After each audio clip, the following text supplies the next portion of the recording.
자, 추미애 장관님, 우리 전 대표님이 TV 토론회에서 열심히 달리고 계세요, 지금.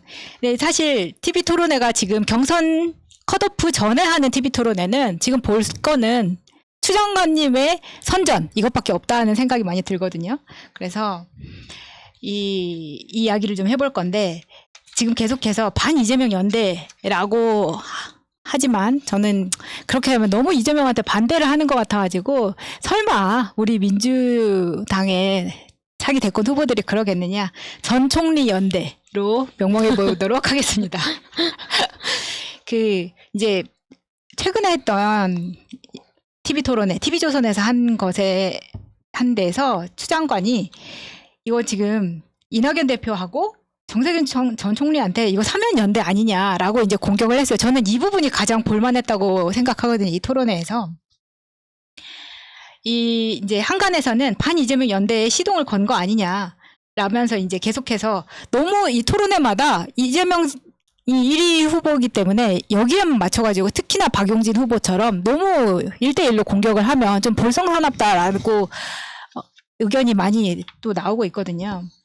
근데 이제 사면에 대해서는 이낙연 후보도 당장 이제 그 입장을 철회를 했기 때문에 당장 사면을 주장한 적은 없다. 적정한 시기에 건의는 드릴 수 있다. 이런 식으로 이제 또 입장을 선회를 했습니다. 저는 그 추미애 장관님이 사면 연대 아닌가라고 질문할 때 굉장히 통쾌했고, 그 다음에 이낙연 후보가 얘기한 문제 그 문제도 많은 저항이 있어서 바로 정리했다라고 말하는 거에 있어서 굉장히 화가 났습니다. 바로 정리 안 하셨어요. 사면이란 얘기를 계속 하고 다녔고, 사면론에 대해서 처음으로 사과한 게 5월 16일입니다. 광주에서.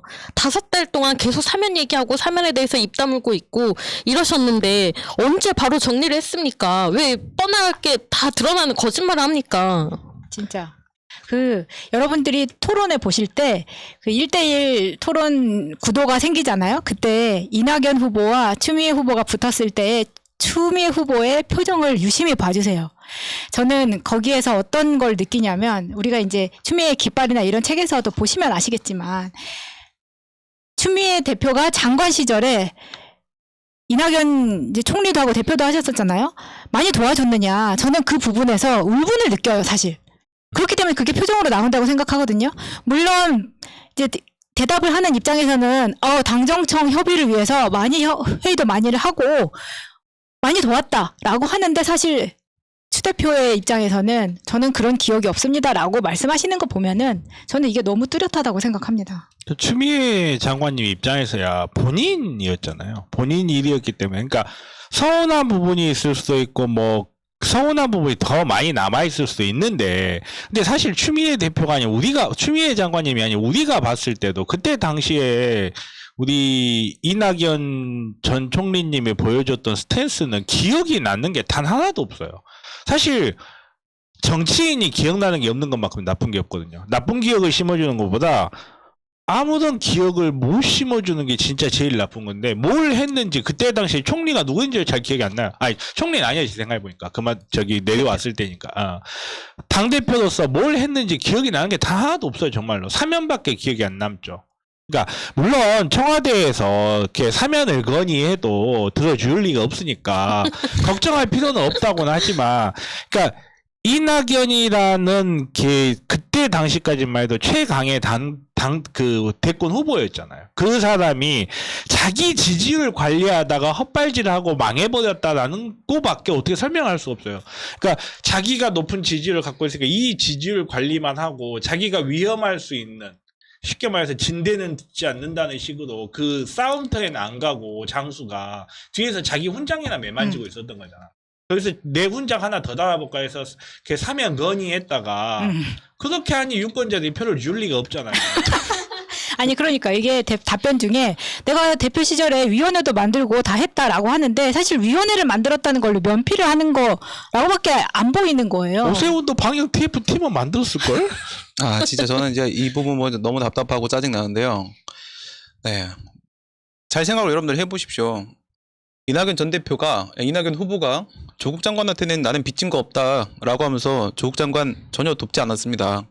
전 방송에서도 말씀드린 대로 조국 장관 관련된 이 윤석열 사태가 터졌을 때는 바로 그 직후에 선거 총선이 있었기 때문에 민주당이 다 나서서 조국 장관을 지켜주지 못하는 부분에 대해서 우리가 양해를 했습니다. 총선 때까지 양해를 했고 총선이 끝나고 나서는 민주당이 조국 장관을 제대로 지킬 것이다라고 우리는 믿었습니다. 그래서 180석을 준 겁니다. 180석을 준 부분에 있어서 조국 장관의 역할은 우리 마음속에 상당히 컸습니다. 그렇지만 그리고 나서 당대표가 된 이낙연은 뭐라고 얘기했습니까? 조국 장관에게 빚이 없기 때문에 그냥 거리두기 해버렸지 않습니까? 좋아요. 그럼 나는 여기서 이낙연 전 대표가 자기 입으로 얘기한 것처럼 정말 조국을 걱정해서 그리고 문재인 대통령을 걱정해서 아니 100% 백보 양보해서 우리가 다 믿어준다고 칩시다. 그래요. 그냥 조국이 그냥 싫어서 아니면 이낙연 대표가 얘기를 하는 것처럼 문재인 대통령을 위해서 그랬다고 칩시다. 그럼 그 다음 추미애는 뭡니까?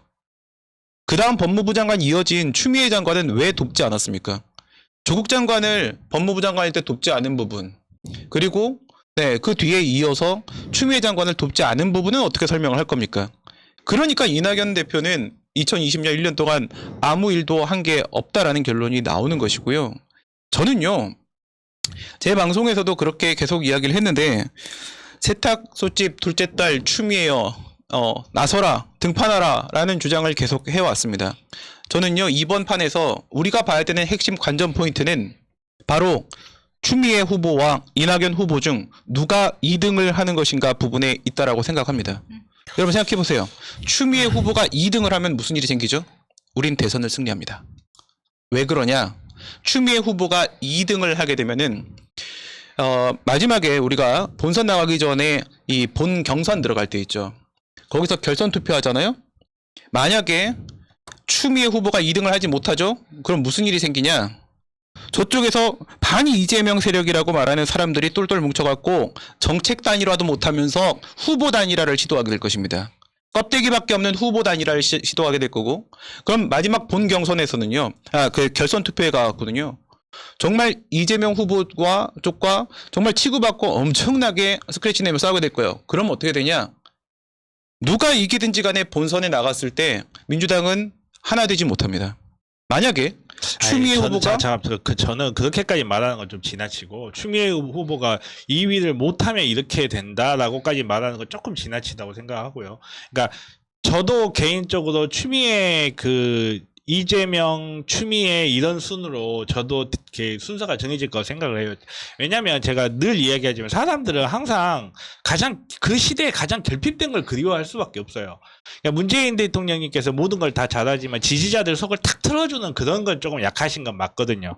그러니까 그런 부분 때문에 좀 뭐랄까 지지자 입장에서 대통령을 믿고 지지하지만 뭔가 우리의 속을 훅 틀어주는 그런 좀 후보들 바라고 있고 사실 그 포지션에서 이재명과 추미애 대표님이 정말 잘하고 계시죠. 그리고 지금 이 와중에 이재명 측에서도 약간 이재명이 옛날 같지가 않다라는 말이 나오는 게 이제 본인의 지지율이 있기 때문에 본인도 약간 부자 몸조심을 하면서 그런 이렇게 지지자들의 속을 시원하게 긁어주지만 약간 위험할 수 있는 그런 포지션 전혀 안 취하면서 이제 그런 구도 이야기들이 나오는데 그렇다고 해도 이재명은 이재명이고 추미애가 갖고 있는 그 시원함 지지자들을 이렇게 후련하게 해주는 그런 부분 때문에 1, 2, 3위를 갈 가능성이 높고 하는데 저는 기본적으로 저는 그래요.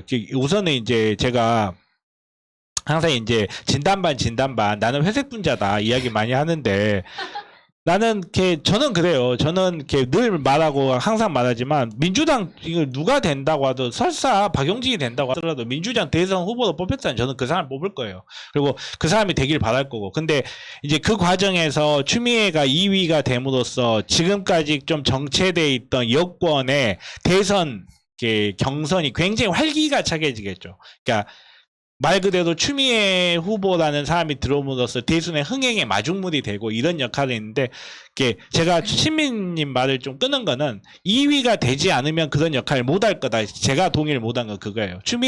어차피 추미애 장관님께서는 민주당의 맹주로서 자리를 잡으실 거고 추미애 장관님이 2위를 하건 3위를 하건 저는 그 자리에서 우리 대선의 마중물로서 역할은 충실하게 계속 해주실 거라 믿기 때문에 지금 컷오프 전에의 역할은 이게 맞다고 봅니다. 지금 심지어 진보 언론에서까지 이재명의 사이다가 사라졌다라고 이야기를 하는데 저는 이게 컷오프 그렇죠. 전까지 예, 맞는 스탠스라고. 맞는 네. 스탠스죠. 아니 사이다는 본선에서 다시 나올 겁니다. 사이다는 그러니까. 지금 그 숨기고 있는 상태인 것이라고밖에는 볼 수가 그냥 없고요. 경선용으로. 아니 네, 왜냐면 네, 네. 지금 사이다가 나오면 뭐냐면 이거 보는 맞아요. 사람들에게 예, 사이다는 다른 사람한테 상처 주는 위험해요. 거거든요. 예. 그러면 이게 본선으로 올라갔을 때 쟤네들한테 공격할 수 있는 빌미를 주기 딱 때문에 빌미 주기가 진짜 좋거든요. 참고 있는 지금 거. 우리 후보들끼리는 적이 아니기 때문에 이재명 지사 입에서 사이다가 나오게 되면은 이게 아군 적군의 구도가 만들어집니다. 그래서 이재명 지사는 지금 사이다를 안 하는 게 맞는 거고요. 사이다를 못 하는 게 아닙니다. 그냥 맞아. 지금 안 하고 있는 못하는 게 것뿐인 거고. 아니죠. 근데 제가 드리고 싶은 말씀은 바로 뭐였냐면요. 핵심이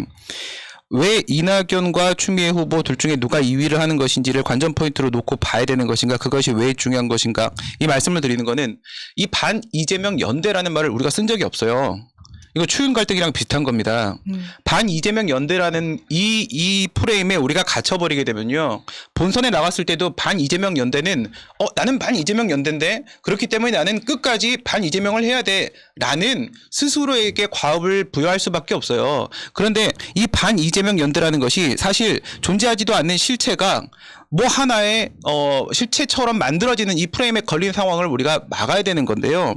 이걸 막으려면은 뭐가 필요하냐면 갑자기 광폭 단일화 과정이 생기는 것을 막아야 됩니다. 광폭 단일화 상황은요. 여기에 이재명은 당연히 1등으로 우선 이제 통과를 하겠죠. 그러면 누구하고 결선 투표를 붙게 되느냐, 여기가 이제 핵심인 거예요. 근데 여기에 추미애가 섰을 때가 제일 안전하다는 거예요. 맞아요. 추미애가 딱 서주게 되면 예. 그럼 나머지 후보들은 절대 단일화할 이유가 없어지게 되거든요. 이렇게 되면 반 이재명 연대라는 쟤네의 프레임에 우리는 빠지지 않고 우리 스텝대로 그대로 갈 수가 있기 때문에 지금 여기서 저는 그런 거예요. 누구를 지지한다 그렇지 않는다 문제를 다 떠나서 4기 민주정부 건설이 우리의 진정한 목표라고 한다면 지금 상황은요.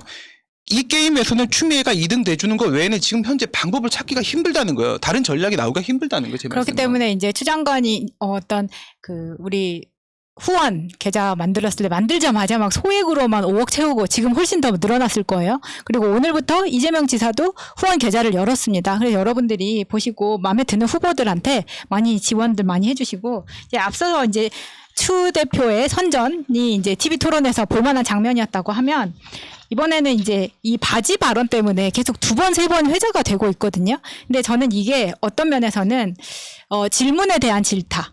이 질문을 한 사람, 정세균 총리에 대한 질타도 있지만 또 한편으로는 이거를 2번, 3번 언급을 추 장관이 먼저 이거는 잘못하셨었습니다라고 해서 사과를 한번 유도했는데 이번에 최문순 지사가 다시 한번 사과하라고 한 거예요.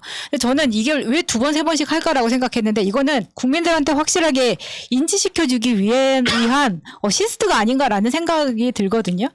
왜냐하면 이 사건만큼 정확하게 김부선이 헛발질한 게 없고 그리고 이것뿐만 아니라 많지만 정확하게 아주대 가가지고 기자들 앞에 의료진까지 있는 상황에서 아니 솔직히 말해서 아는 사람이라고 하더라도 그거 하라면 하실 수 있어요?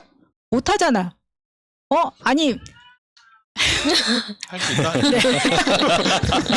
그렇기 때문에 이걸 지금 가겠다고 지금. 김부선이나 강영석 변호사나 뭐 다시 해야 된다라고 하는 말도 안 되는 이야기를 또 언론이 계속 퍼주고 있는데 이런 장면은 이런 의미가 있지 않을까라는 생각을 좀 해봤어요. 그렇죠. 뭐 의미라는 거는 어떻게 넣느냐에 따라 다른 거고 저는 분명히 그런 의미에서 작용을 할 수도 있다고 생각하고 사실 이게 시원한 발언이라는 게 위험성을 가지고 있다는 이 바지 한 번 더 내릴까요? 만큼 경명하게 없을 거라고 봐요. 지지하는 사람들 입장에서는 바지 한 번 더 내릴까라는 말이 정말 많은 걸 함축하고 있는 거예요. 말도 안 되는 소리 좀 하지 마라. 딱 그걸 함축하고 있는 건데 그걸 물어뜯고 싶은 사람 입장에서는 품격이 없다라고 까기가 딱 좋은 그런 주제거든요. 그래서 이제 바지 한 번 더 내릴까요? 저는 잘했냐 잘못했냐 나를 따졌을 때 저는 잘못했다고 생각해요. 아 그래요? 네, 저는 잘못했다고 생각해요. 아니 왜냐면 지금 현재 이재명 후보 입장에서는 그냥 두루뭉술하게 좀 넘어가는 게 좋지 않을까라고 좀 생각을 하는 편이기 때문에, 그러니까 그 발언 자체가 뭐 잘못된 발언이다라고 하기보다는 전략상에 약간 좀 하지 않은. 근데 이재명 지사님의 특유의 캐릭터가 있잖아요. 거기에 대해서 약간 농반 뼈 있는 말 반 하고 이렇게 딱 쳐낸 거기 때문에 여러 가지로 평가를 할 수 있겠죠. 근데 이제 그거를 계속적으로 언급을 하고 하는 부분에서는 그러니까 추미애 장관님이라든지 최무순 도지사님 같은 경우에 말씀하셨던 대로 국민들한테 다시 한번 그 사건을 각인하는 용도도 작용이 될 수 있을 거고 아니면 정말로 이렇게 나쁜 행위에 대한 잘못으로 이렇게 각인이 될 수도 있을 것도 같은데 거기에서 이제 우리의 먹고 살 길이 열리는 거죠. 우리가 어떻게 말을 하냐에 따라 달린 거거든. 그러니까 지지자가 이걸 어떻게 읽어주냐가 중요하다는 거죠.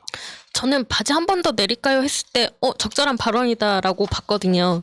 그냥 이걸 모르는 사람들도 사실 있는 거고 그다음에 우리 언론 환경이 공평하지 않은 상황에서 그냥 그 일은 다 정리가 됐습니다라고 말하면 그 누가 또 여기에 대해서 제대로 말을 해줬을까라는 생각이 들어서 차라리 바지라고 한정적으로 얘기한 게 그게 무슨 일이었지라는 그런 상기 효과를 주면서 언론도 받아쓰고 언론도 많이 받아쓰고 그다음에 다시 문제 제기가 되면서 그때 맞아 병원 가서 그때 점 있는지 없는지 봤잖아. 이게 다 사람들한테 인식이 됐다. 그 측면에서는 잘했다고 생각해요. 근데 사실 네. 한편으로 봤을 때 그때 점이 있는지 인식이 됐다를 국민들이 한 번 더 상기하는 게 과연 좋은 효과가 있을까요? 아니 근데 저는 어떻게 그 부분도 생각하냐면 한번 생각을 해볼게요. 정세균 전 총리나 이렇게 질문이 들어왔을 때 사실 이 부분에 질문 들어왔을 때 그거를 그 토론장에서 그 짧은 시간 안에 설명을 한다는 게 시시콜콜 설명을 한다는 게 소중한 시간을 날리는 부분도 있고 그 다음에 설명을 하는 과정에서 저쪽에서 물고 늘어져 버리게 되면 그렇게 되면 오히려 그 함정에 빠져버리는 상황도 있기 때문에 사실 만약에 당신이라면 어떻게 대답을 하겠는가? 전 반대로 정 후보에게 한번 물어보고 싶어요.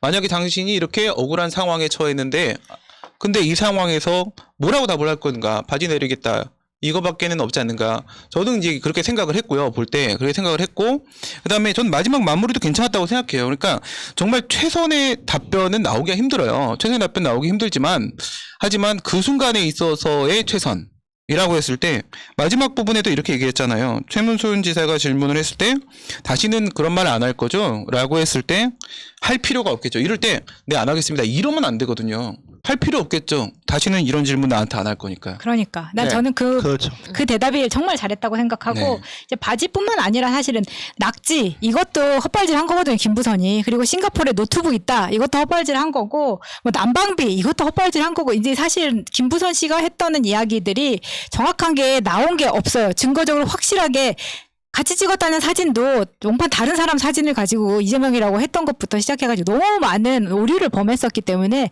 더 이상 그 사람의 말을 계속해서 인용하면서 이 지사에게 질문을 할 필요가 있느냐. 오히려 질문한 사람이 바보가 되는 프레임이 됐다라고 생각이 들고요. 사실 이제 그거를 또 비열하게 물고 늘어진 거거든요. 이 지사가 그렇게 말을 하자마자 강용석하고 또 나와가지고 검사를 다시 해야 된다라고 우기는 게 저 당사자도 바지 한번 더 내린대잖아. 검사 한번 더 해. 이런 식으로 망신을 주려는 그 프레임이 깔려 있는 거라. 저는 정말 이렇게 김부선 씨가 보고 있는지 모르겠는데 변호사를 바꾸시는 게 어떤가 이런 생각을 좀 해봅니다. 강 씨 말고요. 네, 추천드려요. 정모 씨. 그리고 이제 마지막 한 부분을 좀 이 이슈가 되는 부분은 박용진입니다. 그러니까 박용진이 딱 나왔다 본인한테 마이크가 간다 하면은 무조건 이재명 까기를 하거든요. 그러니까 본인의 어떤 뭐 정책도 이재명 후보의 정책하고 그냥 대놓고 비교를 한다거나 이런데 사실 준비한 기간이나 이런 걸로 보면은 박용진이 한 것보다는 이재명 지사가 한 게 더 많다는 걸 국민은 다 알고 있는데 이게 이렇게 비교를 한다는 것 자체가 뭐 코리아 펀드 뭐 이런 이야기도 하는데 그렇게 와닿지 않아요. 펀드로 뭐 7% 이상 수익을 내가지고 국민에게 안겨준다는 거를 그러면 어떻게 할 거냐 디테일하게 물어보면 답을 못하는 거는 알겠는데 문제는 이제 우리가 뭐 국민 면접 처음 방송할 때 제가 이거 보면서 저 사람 왜 저러지 튀려고 하는구나 라고 생각을 했던 부분이 어떤 거냐면 저는 이상민 의원이 사실 휠체어 타시는 줄 몰랐습니다. 네, 그렇기 때문에 이제 뭐 왜 송 대표는 무대 위에서 축사를 하는데 이상민 대표는 왜 무대 밑에서 하느냐 이거 자체가 민주당이 약자를 위한 배려가 없다 뭐 이런 이야기를 했거든요. 저는 그 부분이 이 말을 함으로써 본인을 돋보이게 하는 거지 사실 그 누구도 행복한 사람이 없어요. 이상민 의원조차. 그렇죠. 왜냐하면 이상민 의원도 당황스럽게 만드는 발언이거든요. 그렇죠. 그게. 그러니까 상대를 위한 게 아니라 본인만 돋보이게 하려는 이것 때문에 토론을 보는 전체적인 이게 2차 3차 갈수록 이 사람이 나오면 불편해지는 겁니다. 본인만 모르죠 그거를. 전 박용진 후보는 약간 나르시시즘이 있는 것 같은데 말을 할 때 보면은 박용진이가 자꾸 자기 이름을 대면서 얘기해요. 그건 애교가 많은 사람들 아니 이야기할 심리학에서 때 나르시즘을 가지고 있는 사람들의 대표적인 행동 중에 하나이거든요. 오빠 임지는 배고파요 막 이러잖아. 그것처럼 그거는 좀 비슷하게 생각해 줄 수도 있죠. 그거는.